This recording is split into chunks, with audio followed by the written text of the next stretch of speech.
सलाम हो। कहती है तुमको पता है अस्मा मैंने कैसे पर्दा किया है? आपको बताऊं कैसे पर्दा किया है।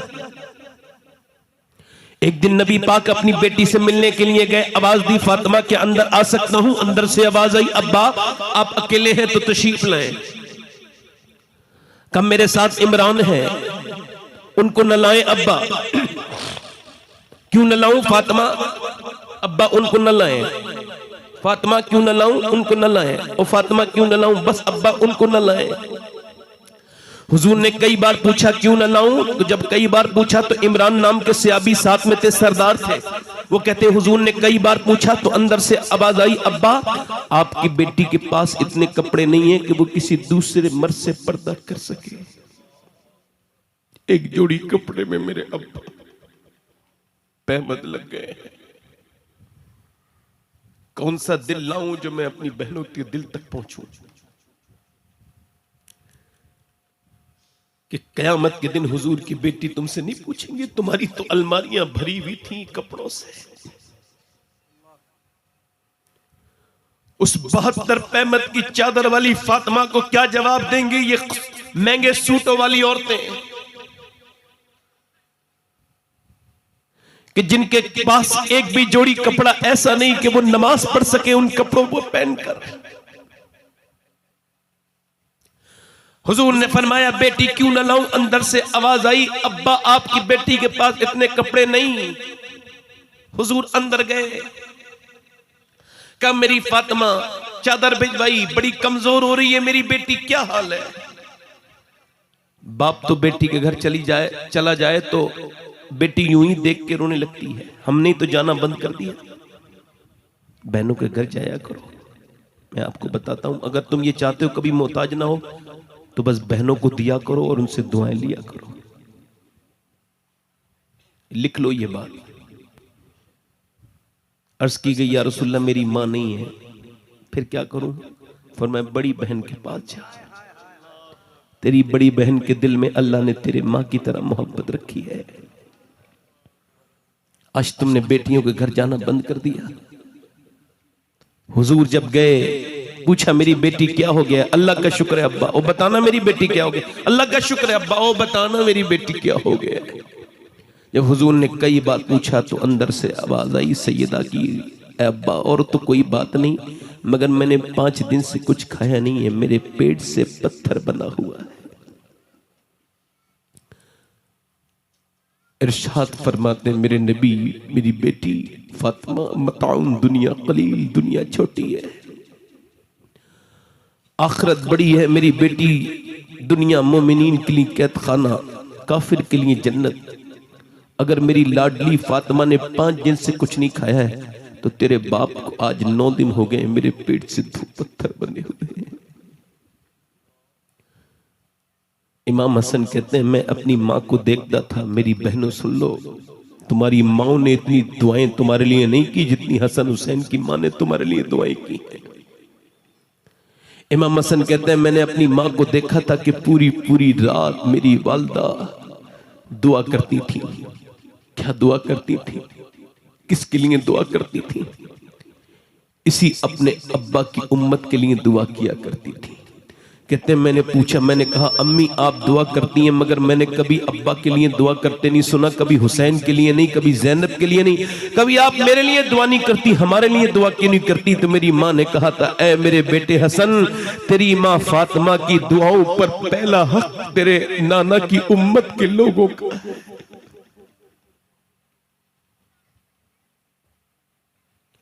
मैं अपने दोस्तों से और अपनी बहनों से यही गुजारिश कर रहा हूं, आओ मेरे दोस्तों आ जाओ आओ मैं आपको दावत देता हूं वापस आ जाओ। नौजवानों लड़कियों के पीछे घूमने के लिए अल्लाह ने तुमको पैदा नहीं किया, लड़कियों का पीछा करने के लिए पैदा नहीं किया, लड़कियों की आइडिया चेक करने के लिए पैदा नहीं किया, लड़कियों से टेलीफोन पे बात करने के लिए पैदा नहीं किया। अल्लाह ने तुम्हें ये बेहूदिया बातें करने के लिए पैदा नहीं किया। तुम्हारे दिल हर लड़की के लिए धड़कने लगते हैं, ये तेरे दिल का म्यार नहीं था कि तू जिसे देखे उसके लिए तेरा दिल धड़कने लगे। अरे तेरा दिल धड़का था जब भी तो मदीने वाले के लिए धड़कता था, रसूल आजम के लिए धड़कता था। अल्लाह ने तुझे लड़कियों के पीछे घूमने के लिए पैदा नहीं किया, औरतों से इश्क लड़ाने के लिए पैदा नहीं किया। आजा मेरे दोस्त, वापस आजा, आजा उस रसूल से मोहब्बत कर, आजा उस नबी से मोहब्बत कर कि जब सब तुझे छोड़ के कब्रिस्तान में चले जाएंगे तो फिर वही नबी तेरी कब्र में आएंगे। मेरा इमाम कहता है कब्र में लहराएंगे ताहशर चश्मे नूर के जलवा फरमा होगी जब तलत रसूलुल्लाह की। ऐ मेरे दोस्त, अपनी जवानी को लड़कियों को दिल दे के बर्बाद न कर। ये लड़कियां तेरे दिल लेने के लायक नहीं, ये तो अपने दुपट्टे का बदलू नहीं संभाल सकी है, तो तेरे दिल की अहमियत को क्या समझेंगी। तुझे अगर दिल देना है तो गालिब के तरीके पे मत चल। गालिब ने कहा था कि इश्क ने गालिब निकम्मा कर दिया, वरना हम भी आदमी थे काम के। बरेली से आवाज आई, ओ गालिब तू शायर बड़ा हो सकता है मगर तेरा ख्याल बड़ा नहीं है। चूंकि सुन, इश्क निकम्मा नहीं करता है बल्कि निकम्मे को काम वाला बना देता है। गालिब ने कहा था इश्क ने गालिब निकम्मा कर दिया, वरना हम भी काम आदमी थे काम के। हिंदुस्तान की राजधानी दिल्ली से गालिब ने कहा इश्क ने गालिब निकम्मा कर दिया, वरना हम भी आदमी थे काम के। तो फिर मोहब्बत की राजधानी, सुन्नियत की राजधानी बरेली से आवाज आई, ए इश्क तेरे सदके जलने से छुटे सस्ते, जो आग बुझा देगी वो आग लगाई है। नारे तकबीर, दोनों हाथ में नारे तकबीर, नारे रिसालत, नारे रिसालत। इश्क मोहब्बत, इश्क मोहब्बत, और भी बुला दे इश्क मोहब्बत, इश्क मोहब्बत। अल्लाह ने तुझको लड़कियों के पीछे भागने के लिए पैदा नहीं किया, लड़कियों के स्कूलों के टाइम पर जाकर के उस टाइम पर उनका इंतजार करने के लिए पैदा नहीं किया। अल्लाह ने तुझे अपने हबीब से इश्क के लिए पैदा किया। हाँ मेरे दोस्त, वापस आ जा, मैं तुझे ही बुला रहा हूं, किसी और को नहीं बुला रहा हूं मेरे दोस्त। अनस इब्ने मालिक हुजूर के सहाबी हैं, जरा जोर से बोलो अनस इब्ने मालिक रदी अल्लाह तआला अन्हु, जोर से बोलो रदी अल्लाह। हुजूर के 10 साल नौकर रहे। अच्छा, जो 10 साल हुजूर के साथ रहे और कोई उसके साथ रह ले तो तवज्जो तो करें। अरे जिसने सुभान अल्लाह आला हजरत को देखा वो हुज्जतुल इस्लाम बना। जिसने आला हजरत को देखा और जिसने हुज्जतुल इस्लाम को देखा वो मुजाहिद मिल्लत बन गया। आओ मेरे दोस्तों, मैं आपसे ही कह रहा हूं, गुजारिश कर रहा हूं, आओ वापस पलटो, आ जाओ। हजरत अनस इब्ने मालिक का एक नौकर है, उसका नाम है तलहा बिन उस्मान, ताबई है, और वो पल्ले बेचते हैं। पल्ले नौजवान है, निहायत ही खूबसूरत, स्मार्ट। एक गली से गुजरते हैं रोज, उसी गली में फौजियों ने पकड़ के कहा तुझे चल बादशाह के घर चलना है। मैंने क्या किया? कहा किया कुछ नहीं, तुझे बादशाह की बीबी ने बुलाया। उसने कहा क्या बात है? कहा हमको नहीं पता, हम नौकर है, हमसे इतना ना पूछ, हम तो जो पकड़ने आए, चल तेरे पल्ले वल्ले लेंगे और क्या होगा। जब लेके गए, बड़ा सा महल आया, अंदर गया, बेहतरीन कमरा, अंदर कमरे में दाखिल हुआ तो बड़ी खूबसूरत लड़की शहजादी बैठी है, हुस्न का जवाब कोई नहीं। उसने कहा दरवाजा बंद करो और तुम बाहर चले जाओ। फौजी बाहर चले गए। अब वो थे तलहा बिन उस्मान और वो शहजादी, उसके करीब गई, ये उसके करीब गया। इसने उससे कहा सुन, मुझे तेरे पल्ले वल्ले नहीं खरीदने। वो शहजादी बोली बल्कि मैं तुझ पे आशिक हो गई हूं, कई महीने से देख रही हूं, और मैं बादशाह की बीबी हूं, कई महीने से देख रही हूं, तेरे हुस्न पर आशिक हूं। ऐसा कर, मेरा दिल तू खुश कर दे, मेरे साथ जिना कर ले, तू जो चाहेगा फिर मैं तुझे दूंगी। उसने कहा मैं जिना नहीं कर सकता, ये बेहयाई है। ओ कैसी बात करता है, बेहयाई बेहयाई की, आजा मेरा हुस्न देख। उसने कहा इतना दौलत दूंगी कभी तुझे फेरी करने की जरूरत नहीं। उसने कहा दौलत पसंद है ना खजीना पसंद है, मुझको तो मुस्तफा का मदीना पसंद है। उसने कहा मेरे हुस्न में तुझे कमी क्या लगती है? मैं बादशाह की बीबी हूँ, जिधर देखूं मुझे मेरी जिधर देखूं भीड़ लग जाती है, जिधर से गुजर जाऊं मुझे नज़ारे करते हैं लोग। मैं बादशाह की बीबी हूँ, मैं शहजादी हूँ। मेरे हुस्न की एक झलक पाने के लिए नौजवान बेताबु बेकरार हैं, और मैं तुझे अकेले कमरे में दावत दे रही हूँ। तू भी जवान, मैं भी जवान, आप मेरे हुस्न में तुझे क्या कमी लगती है? तो वो ताबई बोला, अब मेरी निगाहों में जचता नहीं कोई, जैसे मेरे सरकार है वैसा नहीं।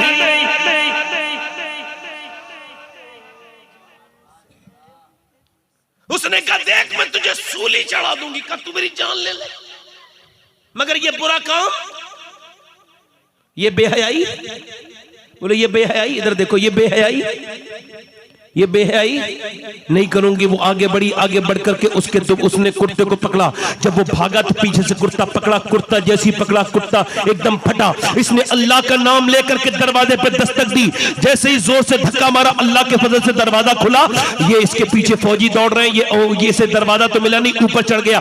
1 मंजिल 2 मंजिल 3 मंजिल पे ऊपर चढ़ने के बाद ऊपर से ये नीचे कूदने लगा और कहने लगा मालिक जान तो दे सकता हूं, मगर ये बुरा काम तो नहीं करूंगा ना, ये बेकार काम। जब वो ऊपर से नीचे कूदा है तो अल्लाह से ज्यादा कौन होगा इंसान की कद्र करने वाला?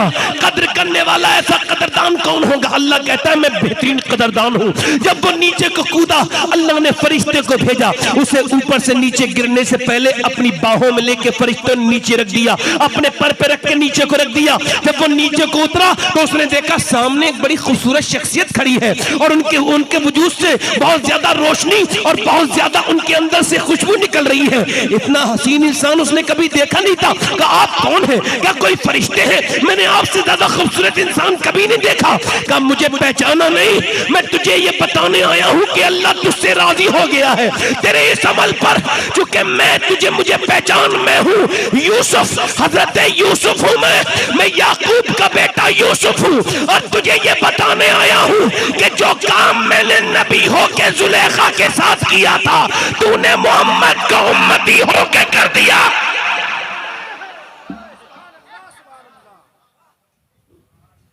तूने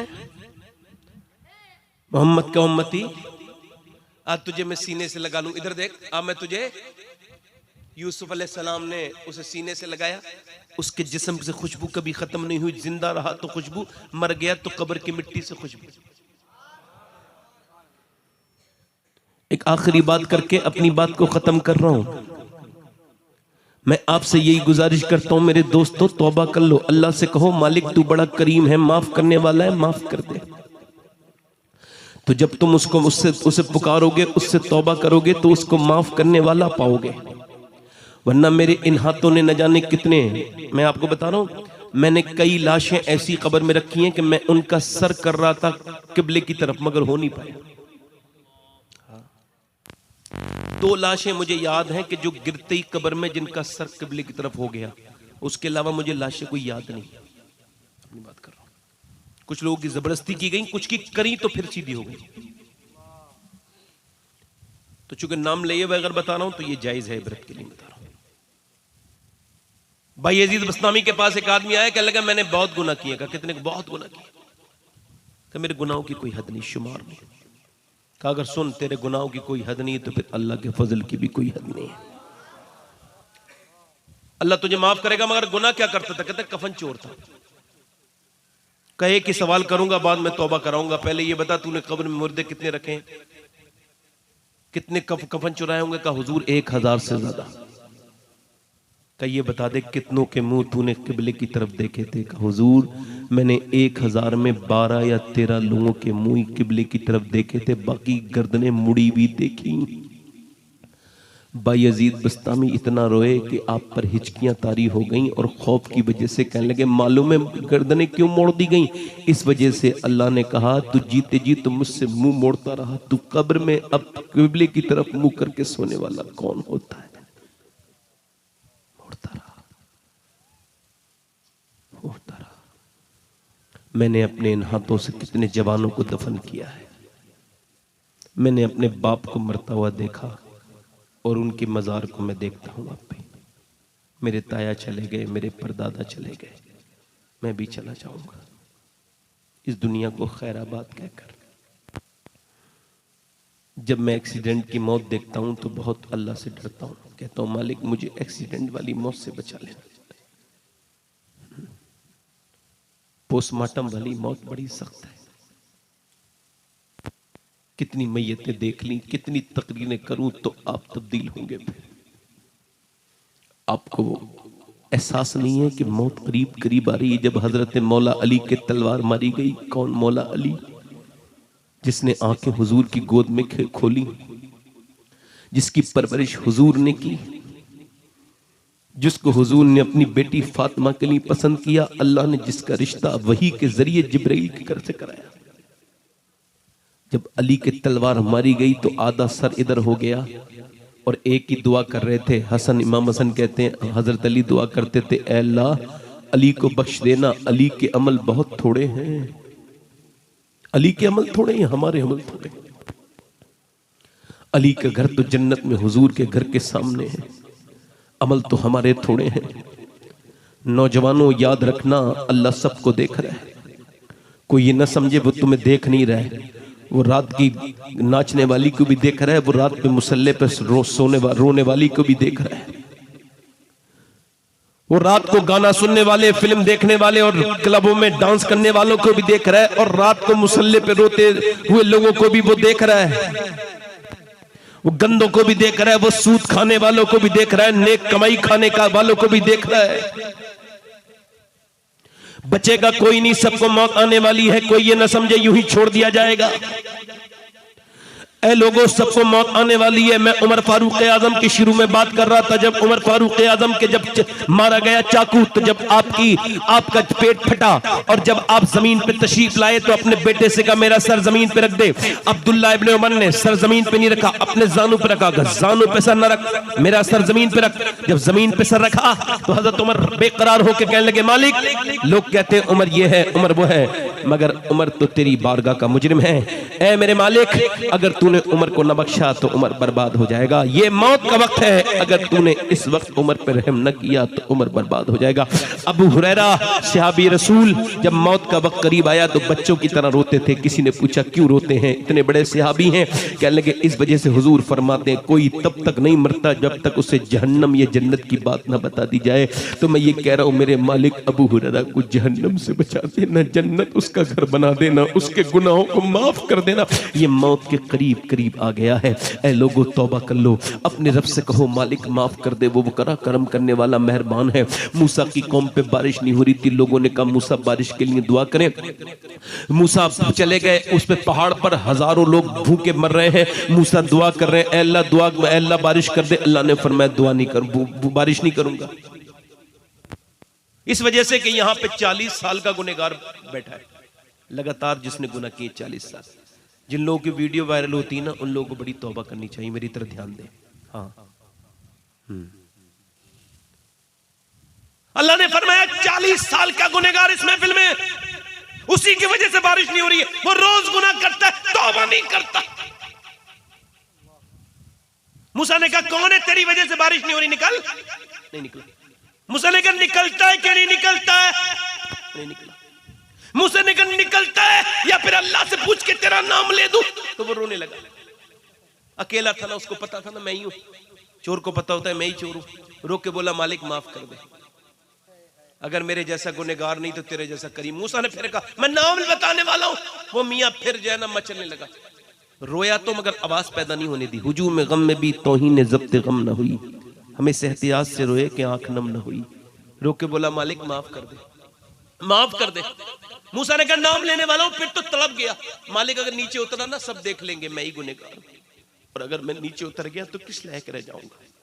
किसी को जिंदगी में मुंह दिखाने के लायक नहीं रहूंगा। ऐ मेरे करीम, अगर मेरे गुनाहों की कोई हद नहीं है तो तेरे करम की भी कोई हद नहीं, मुझे माफ कर दे।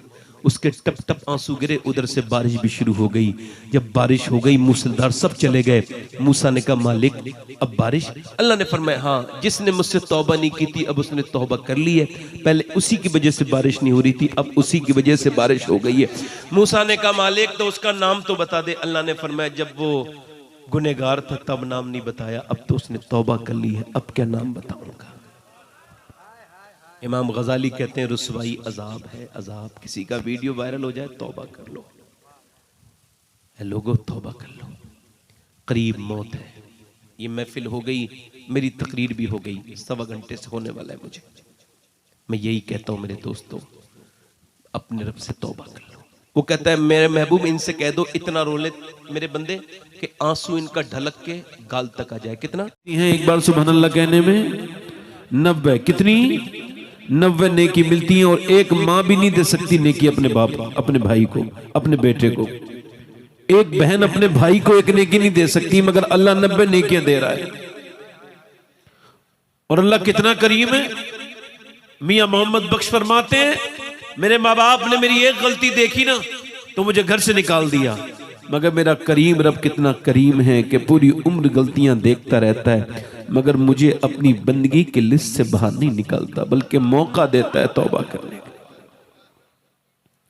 उसको पुकारा करो, उसको याद किया करो। मैंने तकरीर तो करनी है ही थोड़ी देर, मगर 2-3 शेर पढ़ता हूं, है ना? पढ़ दूं? दोनों हाथ उठा के बोलो सुभान अल्लाह, दोनों आगे लब्बैक या हुसैन।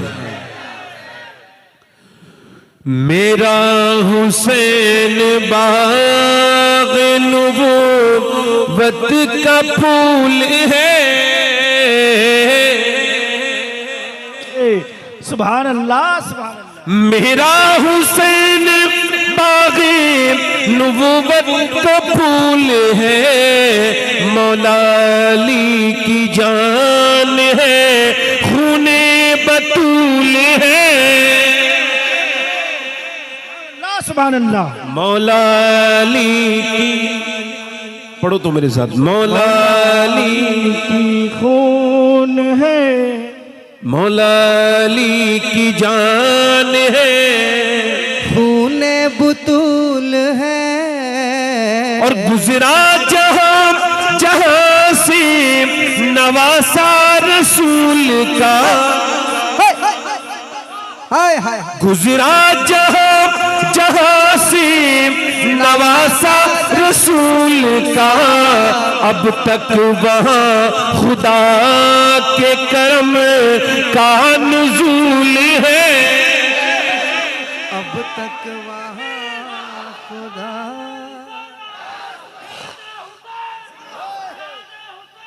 जिंदाबाद जिंदाबाद जिंदाबाद जिंदाबाद जिंदाबाद।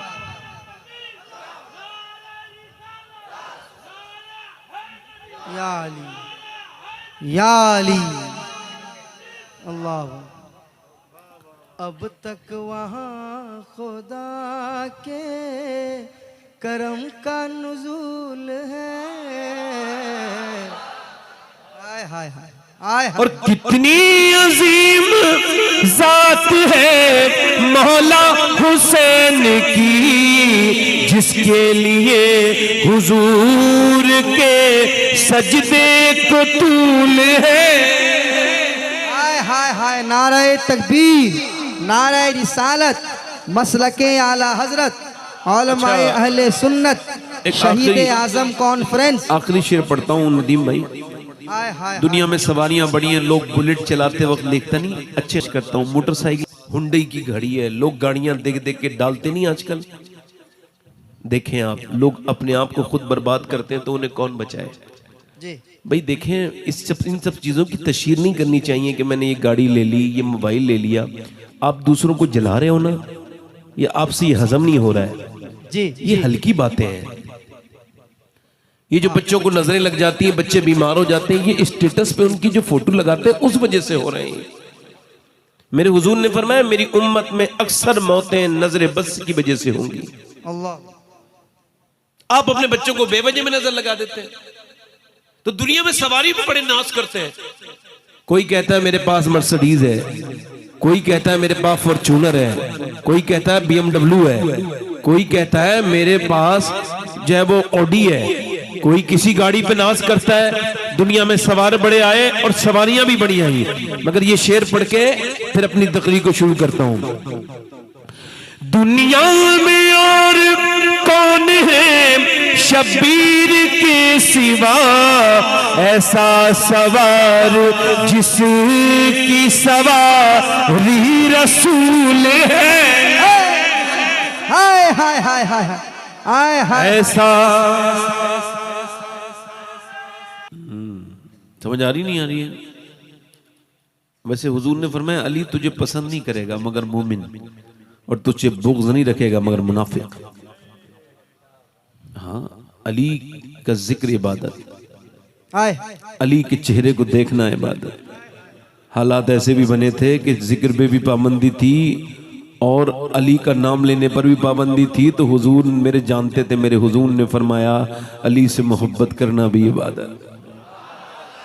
मोहब्बत को कौन रोक लेगा? बोले तो सुभान अल्लाह। जिसके लिए यजीद ने इतने सितम किए, वो ताज तो हुसैन के कदमों की धूल है। हाय हाय हाय हाय सुभान अल्लाह। अब बैठ जाए, मैंने खिराज अकीदत पेश कर लिया है, मैं अपनी तकरीर शुरू कर रहा हूँ। बहुत अच्छा माइक है। दुनिया में सबसे कीमती चीज हमारी सांसें हैं। मैं ज्यादा पहेलियां नहीं बुलाऊंगा, है ना। हजरत सैयदना इमाम शाफई, कौन? इमाम शाफई, वो फरमाते हैं कि वक्त एक तलवार है, या तो तुम इसको हाथ में लेके काटना शुरू कर दो या फिर ये तुमको काट देगा। यानी अगर वक्त का सही इस्तेमाल आपने कर लिया तो ये आपको बना जाएगा। समझो है नहीं? और अगर आपने इसका सही इस्तेमाल नहीं किया तो ये आपको बर्बाद कर देगा। वासिफ अली वासिफ फरमाते हैं जो वक्त को बर्बाद कर रहा है, एक दिन उसे वक्त बर्बाद करके छोड़ेगा।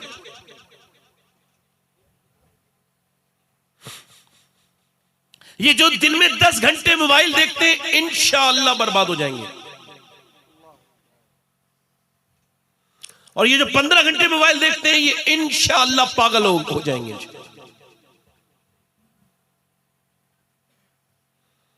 अगर डेटा फ्री था तो क्या मेरी जिंदगी और मेरी सांसें भी फ्री थी?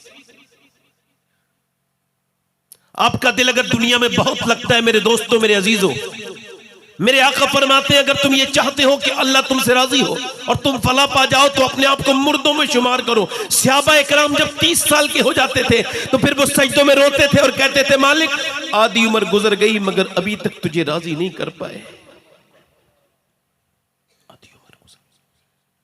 जब हजरत उमर फारूक आजम की दाढ़ी का बाल सफेद हुआ तो कौन उमर, खुदा की कसम जिसकी शहादत का दिन कल गुजरा है, आधी दुनिया का बादशाह उमर, दाढ़ी का बाल सफेद हो गया। अरे कौन उमर? किसी की शहादत की गवाही बद्र का मैदान देगा, किसी की शहादत की गवाही उहद का मैदान देगा, किसी की शहादत की गवाही हुनैन का मैदान देगा, किसी की शहादत की गवाही खैबर का मैदान देगा, किसी की शहादत की गवाही करबला का मैदान देगा। मगर उमर वो है जिसकी शहादत की गवाही की बात आएगी तो मेरे नबी का मिंबर गवाही देगा, मेरे नबी का मुसल्ला गवाही। नारे तकबीर, इस शेर के खड़े होकर सब नारे तकबीर, नारे रिसालत, नारे रिसालत, अज़मत मुस्तफा। सुभान अल्लाह, सुभान अल्लाह। मैं किसी आम इंसान की बात नहीं कर रहा हूं, बैठ के आराम से सुनिएगा। अब आप उठिएगा मत बीच में, मतलब मेरी तकरीर का मकसद खत्म हो जाए। बैठ जाए आप आराम से।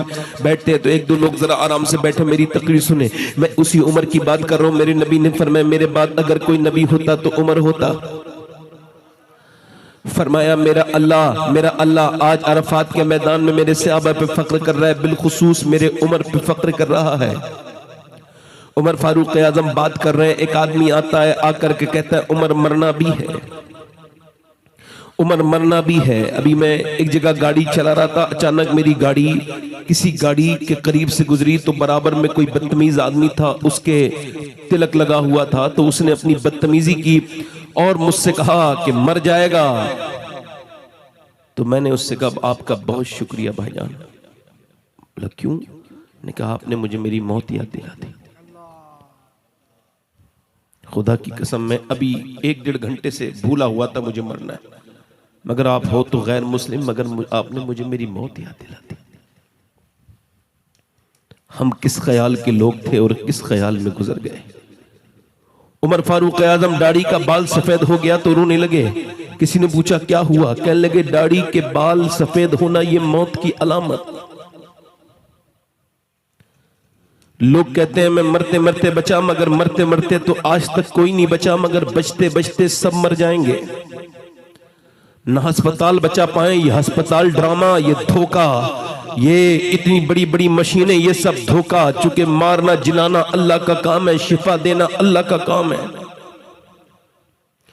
न कोई अस्पताल बचा सका, न कोई टेक्नोलॉजी बचा सकी, न उस माइकल जैक्सन को लोग बचा सके जो अपने साथ हर वक्त डॉक्टर रखता था, डॉक्टर के कहने से खाता था, डॉक्टर के खाने से कहने से पीता था, जो हजारों करोड़ों बल्कि अरबों रुपया जिसने अपनी सेहत पे खर्च किया, मगर जब मौत आई तो बहुत जल्दी वो मौत उसको मौत आ गई और मौत से उसे कोई डॉक्टर बचा ना सका। अगर नौजवानों तुमको अपनी जवानी पे बहुत फक्र है, तुमको अपने हाथ पैरों की ताकत पे बड़ा फक्र है, तुमको अपनी जवानी बर्दाश्त होती तो जाकर के देखो अपने जिले के किसी अस्पताल में और जाकर के देखो पोस्टमार्टम हाउस में बाहर लाशें पड़ी हैं, जवान जवान लड़कों की लाशें पड़ी हैं, मगर उनको मियां उनके साथ रोने वाले अब रोते नहीं। वहां कितनी लाशों की लाइन लगी हुई है, मगर उनके साथ आने वाले अब रो नहीं रहे, चूंकि उनकी आंसू सूख चुके हैं, वो अब रो नहीं सकते और वो रो नहीं पा रहे, चूंकि उनसे कहा जा रहा हमारे वाले का कब पोस्टमार्टम होगा। अंदर से आवाज आ रही अभी चीरने वाले बहुत बिजी हैं, अभी इनको बाद में चीरेंगे, ये लाशें ऐसी लाइन से लगाओ।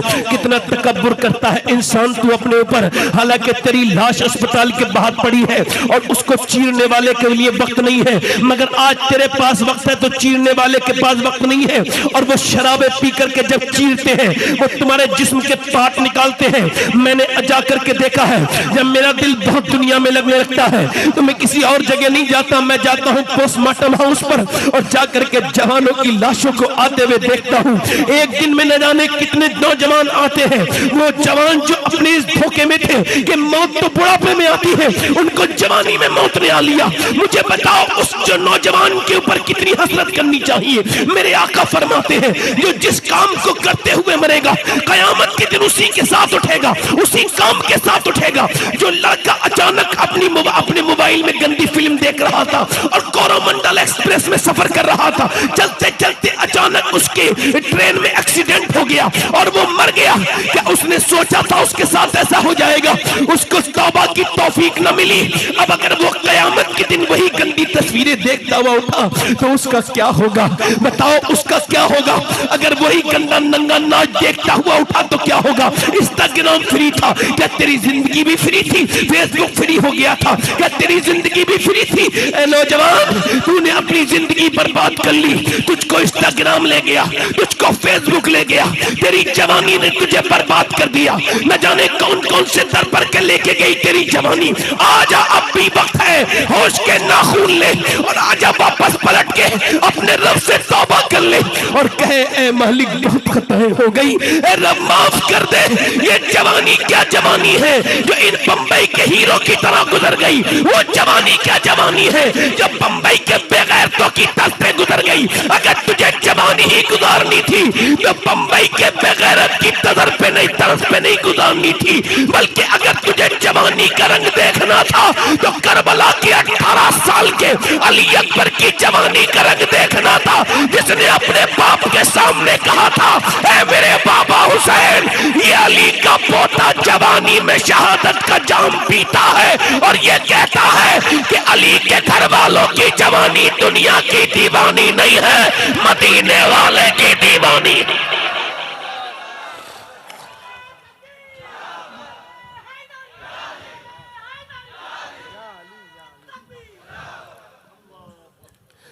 मगर गंदी तस्वीरों ने तेरी तन्हाई बर्बाद कर दी।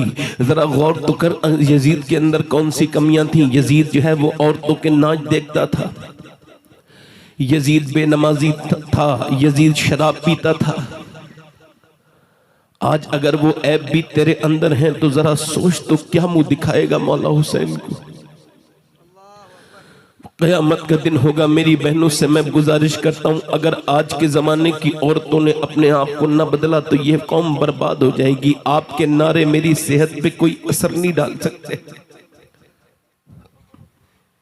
नदीम भाई, मौलाना इमरान साहब, मेरे हिसाब से ये जो हाल है ना उम्मत का, ऐसा हाल 1400 साल में कभी नहीं हुआ था। जितनी उरियानियत इस वक्त है, जैसे रिश्तों को पामाल इस वक्त किया जा रहा है, जो गंदी चीजें आज हमारे यहां प्रैक्टिस हो रही हैं, जो हमारी बच्चियों के साथ हो रहा है, जो हमारी बेटियों के साथ हो रहा है। एक मुआशरे से दो बच्चे निकल के बाहर को आते हैं, तवज्जो करना, गौर करना जरा। और किसी साहब को मिंबर से जाना हो तो जल्दी से चले जाएं।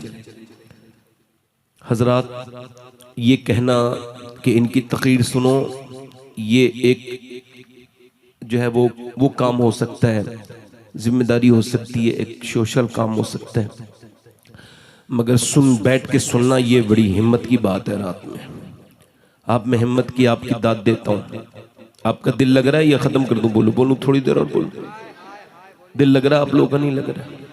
जरा देखें, रात में तकरीर न करने की और परेशान होने की एक ही वजह होती है कि लोग दिल से सुनते नहीं, उठ के चले जाते हैं, घड़ियां देखते रहते हैं। इस वजह से मेरे दोस्तों, मैं अपनी बात को आपके सामने करता हूं। जब तक माएँ शरीफ नहीं होंगी तब तक बच्चे शरीफ, जब तक बाप शरीफ नहीं होगा बच्चे शरीफ नहीं हो सकते। माओ को शरीफ बनाना होगा। अब देखो, बाप बदतमीज है, बाप बेहया है, बाप बेगैरत है, घर में घुसा है और उसने अपने बच्चों को भी देखा है। अल्लाह ने आपको बच्चे वाली नेमत दे दी है। खुदा ना करे कि आपका बच्चा ट्रक के नीचे आए तो आप रोकेंगे कि नहीं रोकेंगे? मोटरसाइकिल के नीचे आए रोकेंगे कि नहीं रोकेंगे? और आपका बच्चा जहन्नम में जा रहा है तो रोकेंगे कि नहीं रोकेंगे? रोकेंगे कि नहीं रोकेंगे? अगर आपका 10 साल का बच्चा गंदी तस्वीरें देखने का शौकीन हो गया है तो अल्लाह से तौबा करो, बच्चा आपका खतरे में है। अब देखो, शादी हो गई, मियाँ बीबी दोनों हैं। अब शोहर जो है ना वो बदतमीज है, बात बात पे अपनी बीबी को मारता है। मारते उसके अंदर जो घर में कैमरा पैदा हुआ है ना बच्चा उसका, वो कैमरा देख रहा है अपने बाप को, बिल्कुल वो देखे जा रहा है कि बाप गाली किस वक्त देता है, बाप झगड़ा किस वक्त करता है, बाप सालन किस वक्त फेंक देता है, बाप अम्मी को किस वक्त इज्जत उतार देता है लोगों के सामने। वो सब देखता चला जा रहा है। एक बाप से एक किरदार जो है नमूदार हो रहा है। बाप को देखते देखते बेटा जवान हुआ और जब उसकी शादी हुई तो उसने भी अपनी बीबी को मारा। लोगों ने पूछा क्यों? क्या लगे मेरा बाप भी मेरी माँ को मारता था, आज मेरी बीबी ने परेशान किया है तो मैंने भी अपने बाप की सुन्नत को जिंदा कर दिया। बाप बेगैरत ये समझ नहीं पाया कि तू अपनी बीबी को नहीं मार रहा था बल्कि अपनी नस्ल को एक नई तालीम दे रहा था। तेरे अगर बच्चे जवान हो गए थे तो तुझको अपने बच्चों के सामने अपनी बीबी को हाथ तो लगाने की बात छोड़, तुझको जोर से बोलना नहीं चाहिए था, सख्त लहजे से बात भी नहीं करनी चाहिए थी, मगर तू करता रहा, मारता रहा। और मारते मारते किरदार क्या बना कि तेरा बच्चा भी तेरे साथ तेरी तरह गाली भी देने लगा, तेरी तरह तेरी बीबी को मारने भी लगा, तेरी तरह अपनी बीबी को मारने भी लगा। तूने अपनी बीबी को मारा, तेरे बच्चे ने तेरी बीबी को अपनी बीबी को मारा। और सुन, वहां पर एक किरदार और जन्म ले रहा था कि जब तेरी बेटी देखती थी तेरी बीबी को जबान चलाते हुए तो वो भी अपनी माँ को देख करके फॉलो कर रही थी। जब उसकी शादी हुई तो उसने अपने ससुराल में जाके वही जबान चलाई जो उसकी माँ अपने बाप के बाप के सामने चलाती थी, तो वो अपनी ससुराल में जाके पिटी। अब इसका मतलब यह है एक माँ से और एक बाप से दो किरदार निकलते हैं और दोनों किरदार जमाने को मिलते हैं। मैं अपने बाप का आईना हूँ, आप अपने बाप के आईने हैं। आपको अल्लाह ने अकेला नहीं छोड़ा है, आपके बाप की आदतें आपके अंदर मौजूद है। मेरे कहने का मतलब यह है कि अगर बाप नेक होता है तो बेटा नेक बन के दुनिया के सामने आता है। अगर बाप बदतमीज होता है तो बेटा बदतमीज होता है। और अगर बाप अली बन के पैदा होता है तो फिर बेटा उसका हुसैन बन के पैदा हो।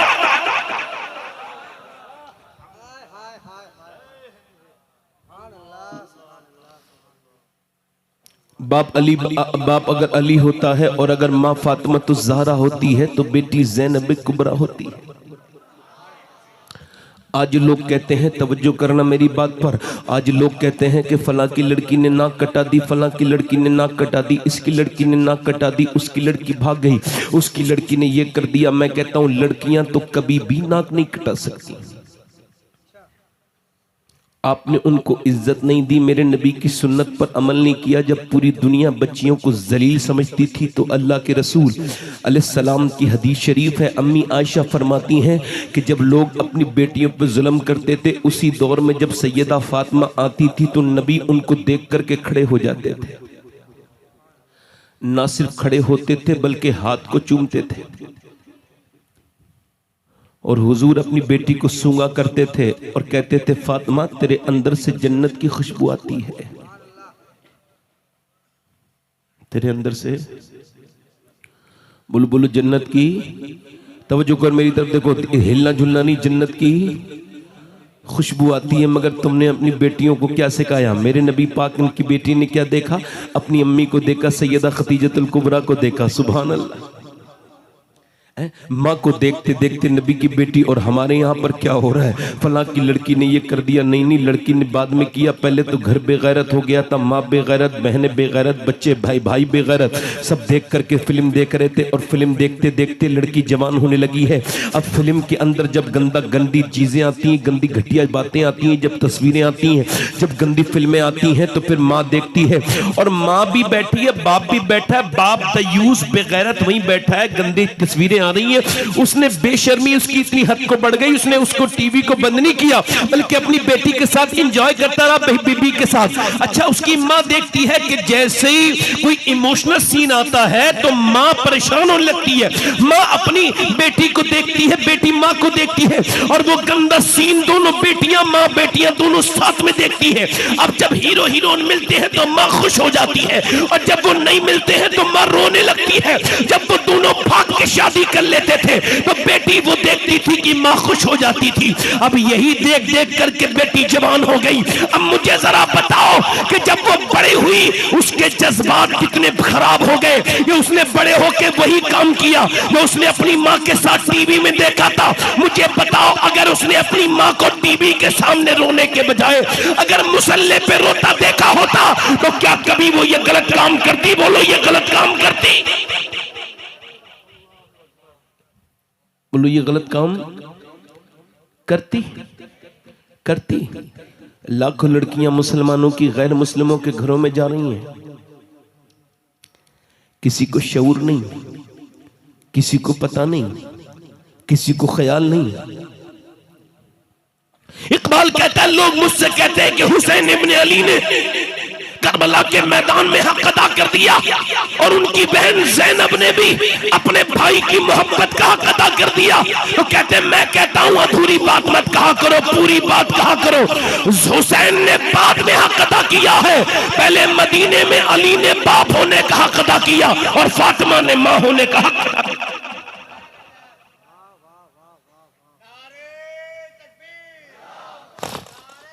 बैठे आराम से, नारा न लगाएं, बैठे, बस मेरी तकरीर पे ध्यान दें। मैं आपसे यही अर्ज कर रहा था जनाब मोहतरम, आज करबला वालों की बात हम क्या करने चले? हम क्या करबला वालों की बात कर सकते हैं? हमारी तो जिंदगियां बर्बाद हैं। हमने तो अपनी बचपन में अपनी बेटियों के सरों पे दुपट्टे नहीं रखे। मैं ईमानदारी से आपको एक बात ईमानदारी से सुनना और बड़ी ईमानदारी से जवाब देना। अब और मुझे बताओ, अगर 5 साल की बच्ची के सर पर दुपट्टा रख दिया जाए, बोलो कितने साल की? 5 साल की बच्ची के सर पे अगर दुपट्टा रख दिया जाए तो मुझे बताइए, क्या वो कभी बेपर्दा होगी? बोलो, होगी? जल्दी बोलो, होगी? नहीं हो सकती ना। अगर 5 साल की बच्ची के सर पे दुपट्टा रख दिया जाए तो कभी बेपर्दा हो सकती है?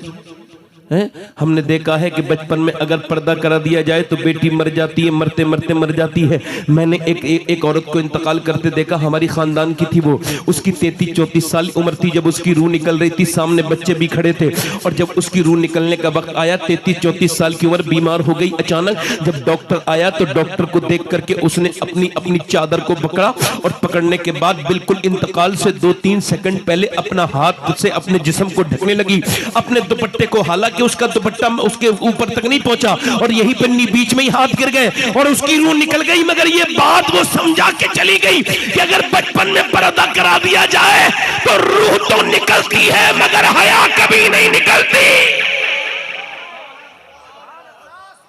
देखो रात में ध्यान देकर सुनो तो सुन पाओगे, जोर से बोलो, ध्यान देकर मेरी तरफ सुनो। अगर ये देखा होगा, ये बचपन में देखा होगा। अच्छा देखें आप, जरा गौर करें, तवज्जो करें। अगर बचपन में पर्दा करा दिया जाए तो बेटी कभी नहीं बिगड़ सकती। अल्लाह अकबर। बगदाद शरीफ पर जब हमले हुए, तवज्जो करो मेरी तरफ, जब बगदाद शरीफ पर हमले हुए तो गौसुल आजम के मज़ार शरीफ से करीब ही जब एक अल्लाह का, जरा गौर करें आप, गौसुल आजम के मज़ार शरीफ के करीब ही एक जगह जबरदस्त किस्म का धमाका हुआ और जब धमाका हुआ तो उसके अंदर से 12-13 साल की बच्ची एक निकल के आई, उसके सर पे दुपट्टा नहीं था, उसका फोटोग्राफर फोटो खींचने लगा। उसने हाथ जोड़ के कहा मेरा फोटो मत खींचना। कहा क्यों? कहा इस वजह से मेरा फोटो मत खींचना कि मेरा बाप भाई सब मर चुके हैं, मैं बड़ी मुश्किल से मलबे से निकली हूं और दुपट्टा मैं न ला सकी अपना, मेरा सर नंगा है। अगर तुम मेरा फोटो खींचोगे तो दुनिया देखेगी और जब बगैर दुपट्टे के देखेगी तो लोग क्या कहेंगे कि शेख अब्दुल कादिर जीलानी की गली की लड़की बगैर दुपट्टे के बगदाद में निकलती है।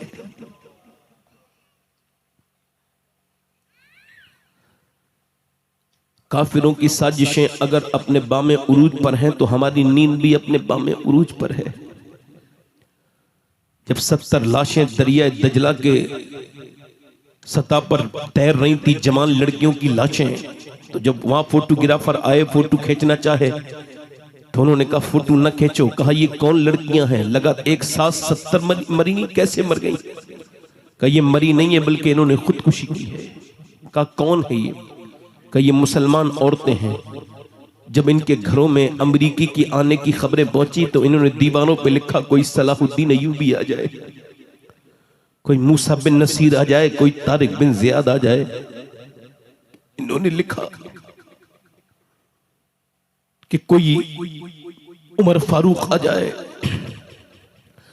मगर जब इनके घरों में अमरीकी घुसने लगे तो ये पीछे के रास्ते से रात के वक्त में निकल के आई और सबने दरिया दजला में ये कह के अपनी जान दे दी कि हम अपनी जान दे सकते हैं मगर अपनी इज्जत को कभी लुटना गवारा नहीं कर सकते। अगर यही हालात रहे जो चल रहे हैं तो बर्बादी अल्लाह न करे मेरे और आपके घर में ना आ पहुंचे। तुम्हारी अंग्रेजी पढ़ाने की आदतों ने तुम्हारी बेटियों को बेशरम बेहया बना दिया। लोगों, अगर बाहया औरत है तो अपने शौहर के बिस्तर पर भी बाहया होती है और बेहया अगर गैर मर्द के साथ भी हो तब भी बेहया होती है। औरत के अंदर दो बहुत खुसूसियत हैं, दो खुसूसियत ऐसी हैं, इन दोनों को निकाल दिया जाए तो औरत के अंदर कुछ नहीं बचता। एक हया, दूसरी उसकी वफा। इधर देखो, तवज्जो करो, मेरी तरफ गौर करो। मैं आपसे आखिरी बातें कर रहा हूं। अल्लाह के रसूल सल्लल्लाहु अलैहि वसल्लम के गुलामों, अपनी बेटियों को ऐसे सिखाओ कि 6 साल की उम्र है और मदीने में एक लड़की है, कुरान पढ़ रही है। कुरान पढ़ते पढ़ते पढ़ते पढ़ते पढ़ते पढ़ते पढ़ते पढ़ते उसके सर से दुपट्टा नीचे को चला जाता है। जब उसका दुपट्टा नीचे को गया और जब उसका दुपट्टा नीचे को गया है तो उसकी माँ अपने काम छोड़ के आई है और सर पे दुपट्टा रखा है। बेटी ने कहा है अम्मी जान आपने मेरे सर पे दुपट्टा क्यों रखा? तो बेटी से मां कहने लगी बेटी इस वजह से नाना नाराज हो जाएंगे। अगर सर पे दुपट्टा नहीं रखती है जो लड़की उससे तेरे नाना नाराज हो जाते हैं। वो लड़की रोने लगी। ये कोई आम लड़की नहीं थी। एक बात याद रखो, तकदीर को माना करो। तकदीर इतनी बड़ी चीज है कि इसको मानना ही पड़ेगा, क्योंकि तकदीर इसको कहते हैं कि ना तुम अपनी मर्जी से अपने बाप का इंतखाब कर सकते थे, ना अपने मर्जी से तुमने अपने बाप का इंतखाब किया। तो अब अगर कोई ये अपनी मर्जी से होता तो कोई गरीब आदमी के घर पैदा नहीं होता। मियां अल्लाह पैदा करता सकता है। जरा गौर करो, ना मैंने अपना बाप खुद चुना है, ना तुमने अपना बाप खुद चुना है, ना तुमने अपनी बहनें खुद चुनी है, ना तुमने अपनी बीबियां खुद चुनी है, ना तुमने अपने बेटे खुद चुने हैं, ना तुम्हारी औलाद है, तुम्हारा इंतखाब है। मगर जिसे अल्लाह नवाजता है, तभी तो मैं कहता हूं कि कोई कैसे बराबरी कर सकता है। मदीने के सुल्तान के घराने की ये जो लड़की कुरान पढ़ रही है, इसके कौन है? ये वो लड़की है जिसके सर पे दुपट्टा रखा गया है कि मियां जिसे अल्लाह ने इतना नवाजा कि अल्लाह ने इसे भाई दिए, तो एक भाई का नाम हसन है, एक का नाम हुसैन है, इसके बाबा का नाम अलीउल मुर्तजा है, इसके नाना का नाम मोहम्मद मुस्तफा है। ये ज़ैनब कुबरा है, ये ज़ैनब है जो कुरान पढ़ रही है। कुरान पढ़ते पढ़ते सर पे से दुपट्टा जब नीचे गया, सैयदा ज़ैनब फातिमा ने कहा सर पे दुपट्टा रखना, नाराज हो जाते हैं। सर पे दुपट्टा तो रख लिया, मगर रोने लगी और रोई और ज्यादा रोई। सैयदा फातिमा ने कहा अगली क्यों रोती है ज़ैनब, क्यों रोती है मेरी बेटी? अब तो सर पे दुपट्टा रख लिया, अब क्यों रोती है? कहने लगी मेरी अम्मी जान, मेरे नाना से कह देना कि ज़ैनब को इस बार माफ कर दे, अगली बार ज़ैनब गर्दन कटा देगी मगर सर पे से दुपट्टा नहीं हटाएगी। आज माफ कर दें, 6 साल की ज़ैनब की आंखों के मोती टप टप नीचे गिरे हैं। मां के सीने से लग के कहा है नाना से कह देना ज़ैनब की गलती माफ कर दे। और फिर करबला के मैदान में जब इमाम हुसैन को शहीद कर दिया गया, जब अली अकबर को शहीद कर दिया गया, जब अली असगर को शहीद कर दिया गया, जब कासिम शहीद हो गए, जब अली के पोते, अली के बेटे, अली के नवासे सबकी लाशों पर जब घोड़े दौड़ रहे थे, जब घोड़े दौड़ रहे थे तो सैयदा ज़ैनब उसी खेमे से बाहर को निकली और जब ऊंटनी पे सवार हुई तो आपके सर पे से चादर खींच ली गई। बताओ दिल से वो मुसलमान का हाथ हो सकता है जो नबी की बेटी की चादर पे चला जाए? बोलो हो सकता है मुसलमान का हाथ? जब उसने चादर खींची तो सैयदा ज़ैनब उस जलील की जलील हरकत को समझ गई। आपने अपनी चेहरे को अपने बालों से ढका और मदीने की शरीफ की तरफ को मुंह करके कहा ऐ मेरे नाना, आज ज़ैनब को माफ कर देना। ऐ मेरे नाना, मेरे बच्चे शहीद हुए मगर मैं खेमे से बाहर नहीं निकली, मेरा कासिम शहीद हुआ मैं खेमे से बाहर नहीं निकली, मेरा अली अकबर शहीद हुआ मैं खेमे से बाहर नहीं निकली, मेरा भाई अब्बास शहीद हुआ मैं खेमे से बाहर नहीं निकली, मेरे हुसैन मेरे भाई की शहादत हुई मैं खेमे से बाहर नहीं निकली। ऐ मेरे नाना, मेरे बच्चों की लाशों पर घोड़े दौड़े और जब घोड़े दौड़े तो उनकी हड्डियों की टूटने की आवाजें आई मगर ज़ैनब बाहर नहीं निकली। मगर आज जब मैं निकली हूँ चादर से तो इसने मेरी चादर छीन ली है। मैंने बचपन में वादा किया था कि पर्दा करूंगी मगर आज मेरे नाना जरूर मुझे माफ कर देंगे, चूंकि अब ज़ैनब का दुपट्टा छिन गया है। बालों के अलावा कुछ नहीं है जो मैं पर्दा करूं। अल्लाह, मैं बालों के अलावा नहीं है कुछ कि मैं पर्दा करूं। बालों से पर्दा करके मौला अली के मजार की तरफ को देखती है और कहती है मेरे बाबा अली, मैं वही ज़ैनब हूं जब मैं बचपन में निकलती थी, कूफे में निकलती थी, मदीने में, मक्के में निकलती थी। आप फरमाते थे हसन और हुसैन जाओ मेरी ज़ैनब के पांव के निशान मिटाते जाओ। मैं नहीं चाहता कि मेरी ज़ैनब के पांव के निशान भी कोई देखे, मगर आज बाबा मेरे सर पे से दुपट्टा छिन गया है। ए अली बाबा, आज मेरे सर पे दुपट्टा नहीं है, ज़ैनब काये से पर्दा करे, माफ कर देना अपनी ज़ैनब को। हजरत इमाम ज़ैनुल आबिदीन कहते हैं मैंने बड़ा दिल जितना अपनी फूफी ज़ैनब का देखा, इतना बड़ा दिल किसी का नहीं देखा। आप मुझे बताओ, इतनी लाशें पड़ी हैं, वो घोड़े दौड़ रहे हैं लाशों पर, मगर जब असर का टाइम हुआ तो ज़ैनब ने अपना मुसल्ला बिछा लिया है। अल्लाह अकबर, भाई की लाशों पर घोड़े दौड़ रहे हैं और बहन नमाज पढ़ रही है। इधर बाप की जनाजे, इधर बाप के जिस्म पर घोड़े दौड़ रहे हैं, उधर जो है वो सकीना ने अपनी मुसल्ला बिछा के नमाजें पढ़ना शुरू कर दी है। उधर सुहाग लुट चुका है। अल्लाह अकबर, लुटते लुटते कह रहा है, ये खाक में मिलता सुहाग। ले सलाम आखिरी खानदान अहले बैत के लोगों, फातिमा की लाडले का आखिरी दीदार है। हश्र का हंगामा बरपा है मयाने अहले बैत। क्या कोई ऐसे भी नमाजी लड़कियां देखी? ये लड़कियां ये क्या समझेंगी इस्लाम को? जरा गौर तो करो कि जब बाप की लाश पर घोड़े दौड़ रहे हो तो कोई नमाज पढ़ सकता है? हाँ पढ़ सकता है। ज़ैनब की भतीजी ने, फातिमा ज़हरा की पोती ने, हुसैन की बेटी सकीना ने मुसल्ला बिछा के अपनी फूफी के साथ नमाज पढ़ना शुरू की है। अल्लाह अकबर। उधर बीबियां नमाज पढ़ रही है, उधर नमाजें हो रही है, उधर लाशों पे घोड़े दौड़ रहे हैं। एक हम नमाजी हैं कि पंखे लगे हुए हैं मस्जिदों में, हमारे सर नहीं झुकते। एक वो नमाजी है जिन्होंने लाशों के साए में नमाजें पढ़ी हैं। एक हम नमाजी हैं। ज़ैनब कुबरा ने कहा था मेरे नाना मुझे माफ कर देना। इमाम ज़ैनुल आबिदीन कहते हैं 5000 किलोमीटर का सफर तय किया, यानी कूफे से लेकर दमिश्क तक और दमिश्क से मदीने तक, मगर मेरी फूफी की कभी तहज्जुद की नमाज कज़ा नहीं हुई। ऐ लोगों, करबला से 2 पैगाम मिले हैं, एक पैगाम नहीं मिला है। एक पैगाम तो ये है कि चाहे हालात कुछ भी हो, सजदा न छोड़ना, ये हुजूर के नवासे का पैगाम है।